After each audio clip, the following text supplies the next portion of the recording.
Jai Mahamaya Ki Jai. In our last discourse, we heard about the tale of Ramachandra and Sita.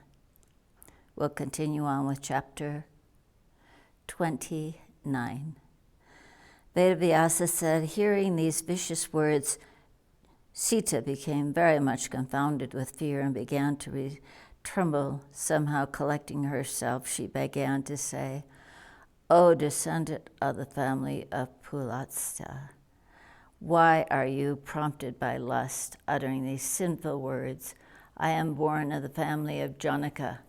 Therefore, I cannot act wantonly according to my own inclinations.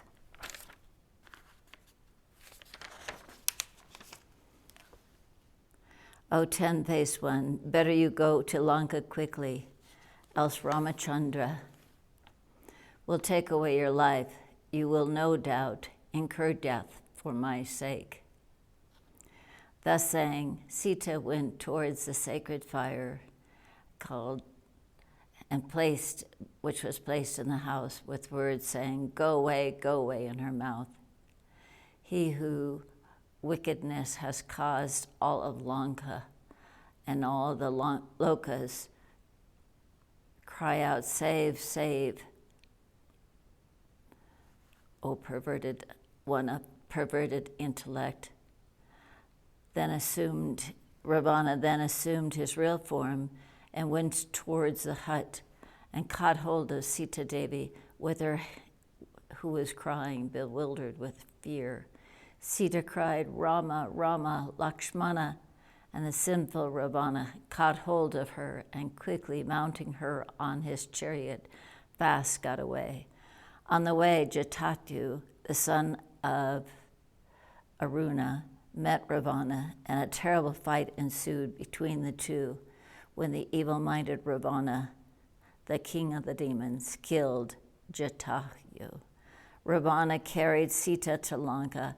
Then Sita cried like a forlorn deer, and Ravana kept her in the Asoka forest, surrounded and guarded by the demons. The king of Lanka tempted Sita with comforting words and the kingdom, etc., but she never swerved from her own pure and stainless chastity.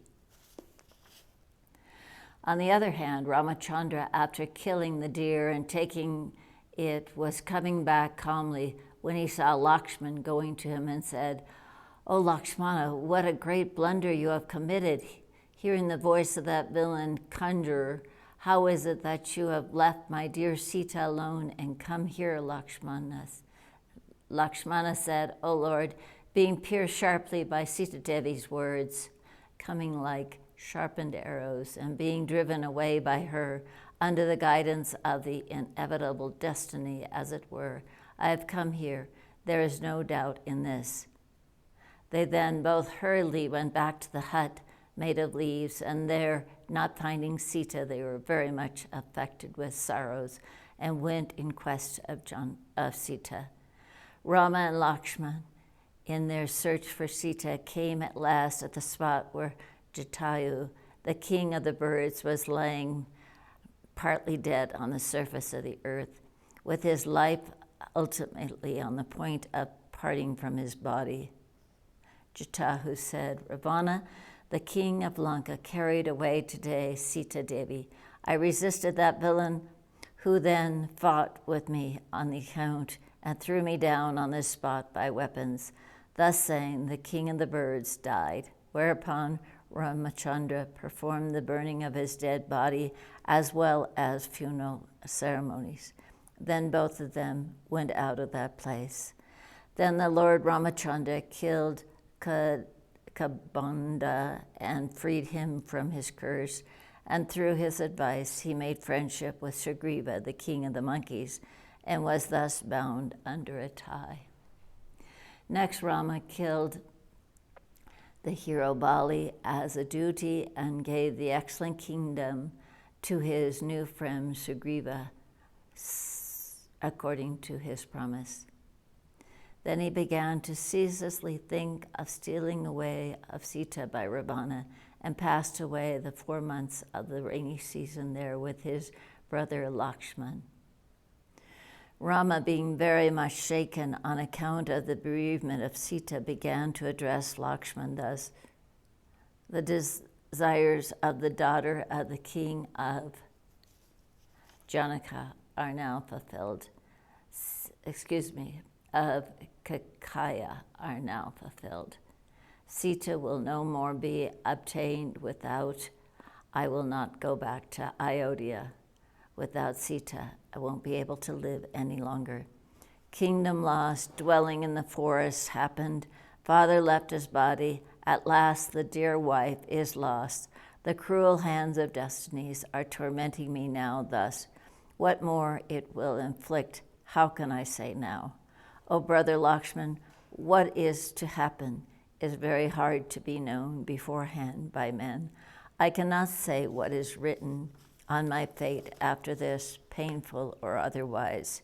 See, both of us, the descendants of Manu, though born in a royal family, are exiled to the forest and out due to our past deeds.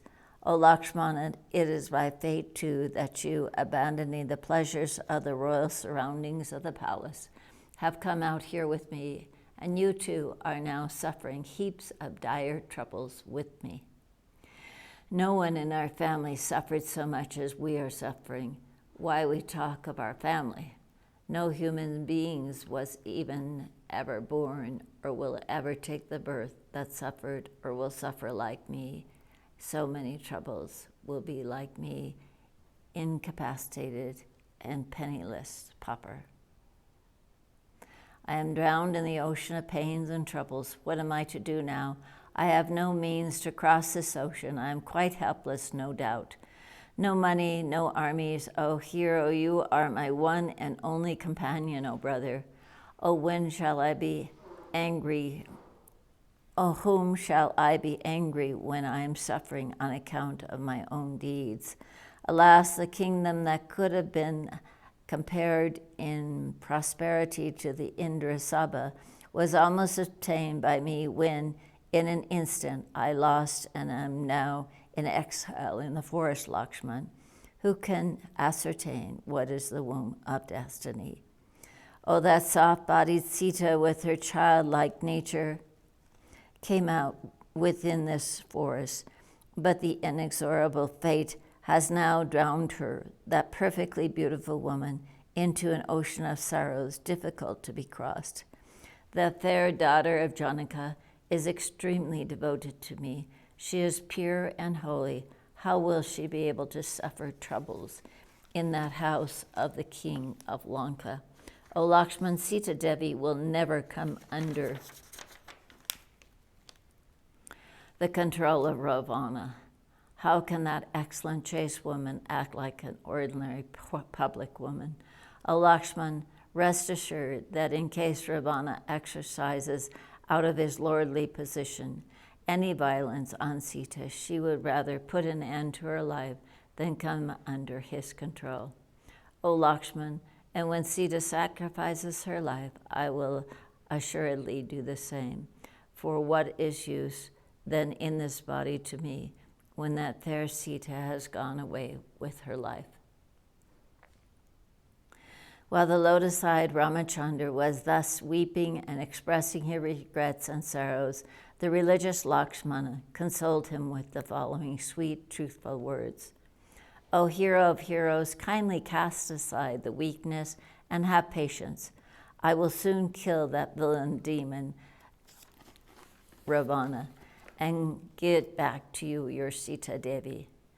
The wise persons remain on account of their fortitude, unshaken in the hearts, whether in joy or in sorrow, whereas men of little intellect indulge in sorrows when they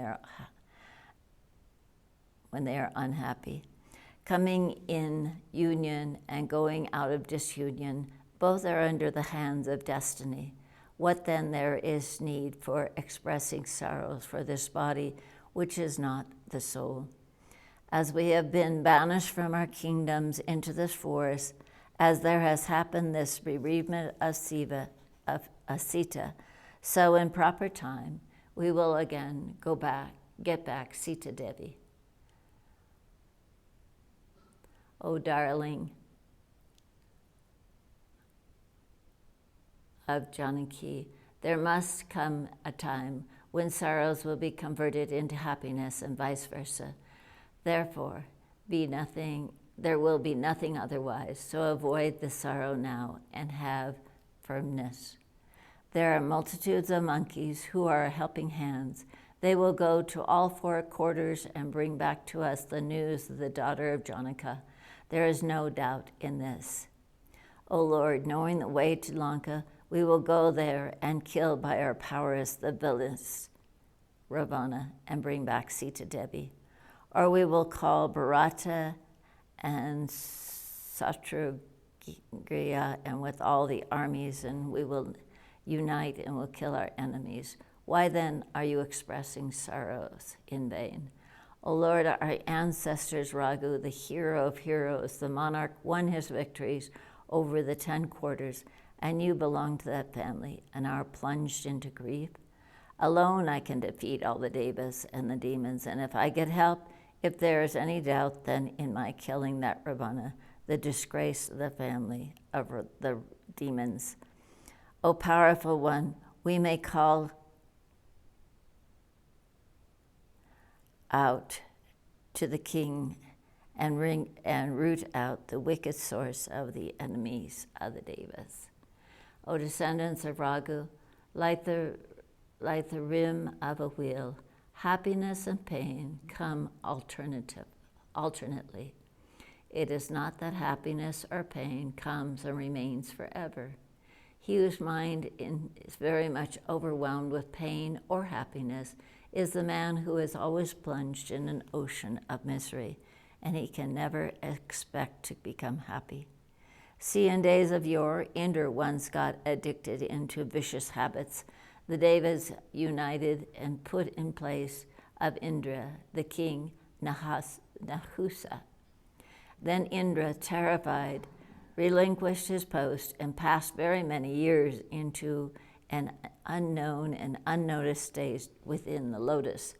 Again, when time changed, he got his own post back, and the king Nahusa fell down on the earth and became transformed into a boa constrictor, a great serpent, through the curse of the rishis. The king Nahusa wanted the wife of Indra and insulted a Brahmin. Therefore, he was under the curse of Maharishi Agasti, transformed into a snake on the earth. Therefore, O Raghu, one ought not to plunge into grief when a danger comes. Rather, one should be quite energetic in times of danger and remain firm. Thus the sages do. O Lord of the world, you are high-minded, omniscient, and omnipotent. Why are you now overwhelmed with grief like an ordinary mortal? Vedavyasa said, thus consoled by Lakshmana, Rama discarded all his heavy sorrows and began to remain with his heart firm and at rest. Thus ends the 29th chapter on the stealing of Sita and the sorrows of Rama in the third book of the Srimad Devi Bhagavatam of 18,000 verses by Maharishi Veda Vyasa. Jai Mahamaya ki jai, Bole Baba ki jai.